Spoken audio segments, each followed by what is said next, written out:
Ce samedi, à l'UFC 311, c'est plus qu'un combat. C'est une bataille pour la légende. Islam Makhachev, le champion incontesté, fait face à son plus grand test, Arman Tsarukyan, le jeune prodige affamé de revanche. Deux hommes, un seul titre lightweight en jeu, et une guerre qui pourrait redéfinir l'histoire du MMA. Est-ce que Tsarukyan a ce qu'il faut pour briser l'empire du Dagestanais ? Ou bien Makhachev prouvera-t-il une fois de plus qu'il est intouchable ? Préparez-vous, parce que ce choc, c'est bien plus qu'un rematch. C'est une lutte pour l'héritage.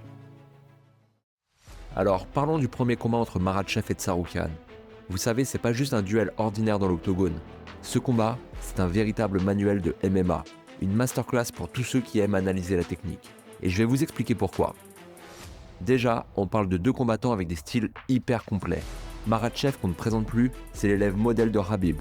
Il a cette maîtrise incroyable du sambo et un fight IQ que peu d'athlètes atteignent.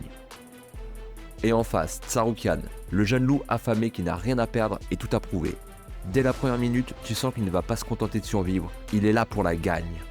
Mais là où ça devient vraiment intéressant, c'est au niveau des échanges au sol. Parce que soyons honnêtes, c'est rare de voir un combat où deux gars jouent à ce niveau dans le grappling.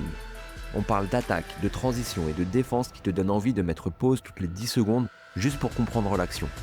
Par exemple, vous vous souvenez de ce moment où Tsarukyan tente ce scramble insensé ? C'est là que tu te rends compte qu'il a l'instinct d'un champion. Mais Makhachev, c'est un mur. Il lit chaque mouvement comme si c'était écrit dans un livre. Bref, rien que ce round d'ouverture, c'est une pépite pour tous les puristes du MMA. Et attendez, parce que c'est que le début. Maintenant, on va rentrer dans les détails de leur stratégie et vous allez voir pourquoi ce combat a marqué autant les esprits. Bon, rentrons maintenant dans le vif du sujet, les stratégies. Parce que ce combat, c'est une démonstration de ce que ça veut dire d'avoir un game plan solide et une exécution quasiment parfaite. D'un côté, Makhachev, sa stratégie est claire, imposer son rythme. Il ne cherche pas à rentrer dans une bagarre inutile. Il sait qu'il doit contrôler chaque échange. Ce qui est dingue avec lui, c'est qu'il ne te laisse jamais respirer. Regardez, dès qu'il attrape la jambe ou qu'il ferme la distance, il met une pression constante. Et c'est pas juste de la force brute. C'est une mécanique bien huilée, il utilise son poids, ses hanches, sa position. Chaque détail compte. Mais ce qui rend ce combat spécial, c'est la réponse de Tsarukyan. Là où beaucoup auraient craqué sous la pression, lui, il s'adapte. Par exemple, cette séquence incroyable dans le deuxième round où il neutralise Makhachev avec une défense en clinch parfaite. Il fait preuve d'une mobilité et d'une lecture de jeu impressionnante pour quelqu'un d'aussi jeune à ce niveau. Un autre moment clé, c'est dans les transitions au sol. Makhachev essaye de passer en position dominante, mais Tsarukyan avec ses scrambles explosifs retourne la situation plusieurs fois. Vous avez vu ce moment où il utilise une inversion pour revenir debout ? C'est ce genre de détail qui montre qu'il n'est pas juste là pour encaisser les coups.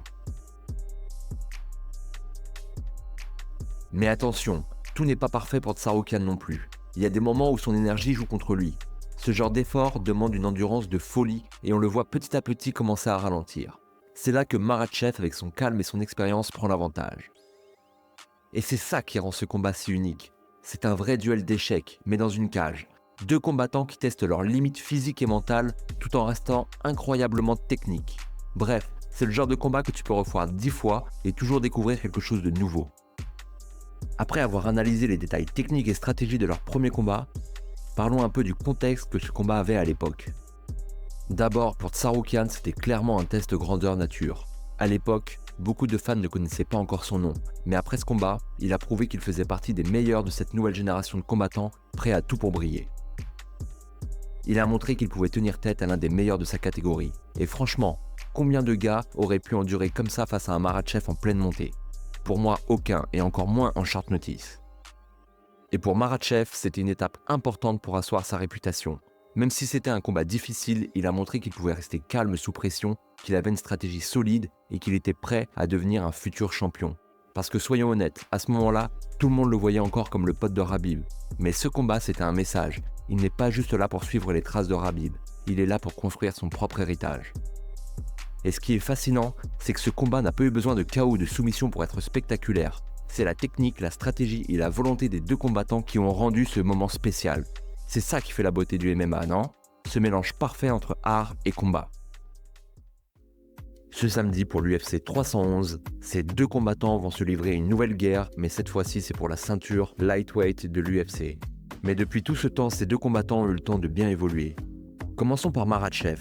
Depuis ce combat, il est devenu une machine encore plus redoutable. Son striking s'est nettement amélioré et il est aujourd'hui l'un des combattants les plus complets de l'UFC. Mais son plus grand atout reste son contrôle. Une fois qu'il t'attrape, c'est quasiment fini. C'est comme s'il jouait avec une pression différente des autres, et ça, c'est effrayant pour ses adversaires. De son côté, Tsarukyan a fait des progrès impressionnants aussi.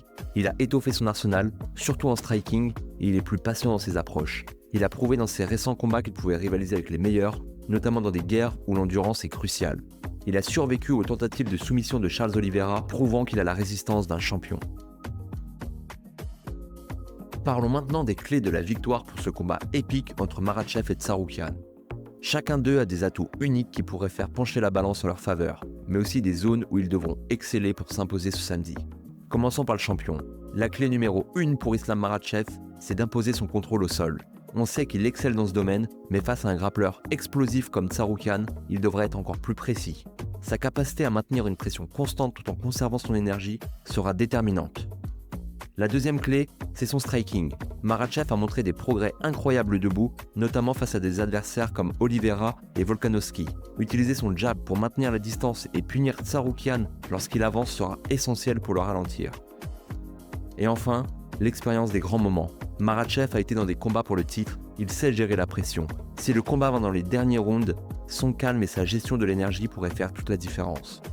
De l'autre côté, Tsarukyan devra jouer sur son explosivité. La clé pour lui, c'est d'éviter les pièges au sol de Makhachev et de transformer les séquences en scramble. Il devra garder le combat dynamique car c'est là où il excelle. Ensuite, c'est son striking. Depuis leur premier combat, Tsarukyan a considérablement amélioré sa boxe. Sa capacité à mélanger les combinaisons debout et à utiliser des kicks pour maintenir Makhachev à distance sera cruciale. Enfin, Arman va devoir être imprévisible. Que ce soit dans ses entrées en clinch, ses angles ou même en tentant des attaques risquées, il devra bousculer Makhachev et le forcer à sortir de sa zone de confort. Alors, quel est mon pronostic pour ce samedi ? Pour moi, ça va dépendre de deux choses. La première, c'est la capacité de Tsarukyan à gérer le contrôle au sol de Makhachev. Parce que soyons clairs, même les meilleurs grappleurs du monde ont du mal à sortir de ces pièges. Mais si Tsarukyan réussit à utiliser sa mobilité et à rester debout plus longtemps, il peut créer des ouvertures en striking et choquer tout le monde en mettant KO Makhachev. La deuxième, ça va être la question de l'endurance. On a vu que Tsarukyan a parfois tendance à s'épuiser dans les combats qui demandent énormément de scrambles. Or, Makhachev, lui, on l'a vu, il peut garder le même rythme pendant 5 rounds sans broncher. On l'a vu surtout face à Dustin Poirier lorsqu'il l'a soumis au 5e round, malgré le fait que les deux combattants soient extrêmement fatigués. Malgré le fait que je sois persuadé que Tsarukyan peut battre tous les lightweights de l'UFC, à part Makhachev, je pense que Makhachev a un léger avantage face à Tsarukyan. Il est hermétique à la pression, il va le coller et bien changer de niveau au cours du combat, ce qui va fatiguer Tsarukyan et au fil des rounds, Makhachev va dominer de plus en plus face à Tsarukyan et ça va se terminer soit en une soumission au 4e ou 5e round, soit une décision unanime pour Makhachev selon moi. Mais attention, on n'est pas à l'abri d'une belle surprise de Tsarukyan qui puisse mettre KO ou gagner avec une décision partagée face à Makhachev. Et vous, qu'est-ce que vous en pensez ? Est-ce que Tsarukyan a ce qu'il faut pour battre Makhachev ? Ou est-ce que la ceinture va rester au Daghestan ? Donnez-moi vos pronostics en commentaire, n'hésitez pas à liker et à vous abonner, c'est très important pour moi, et on se retrouve pour une prochaine vidéo.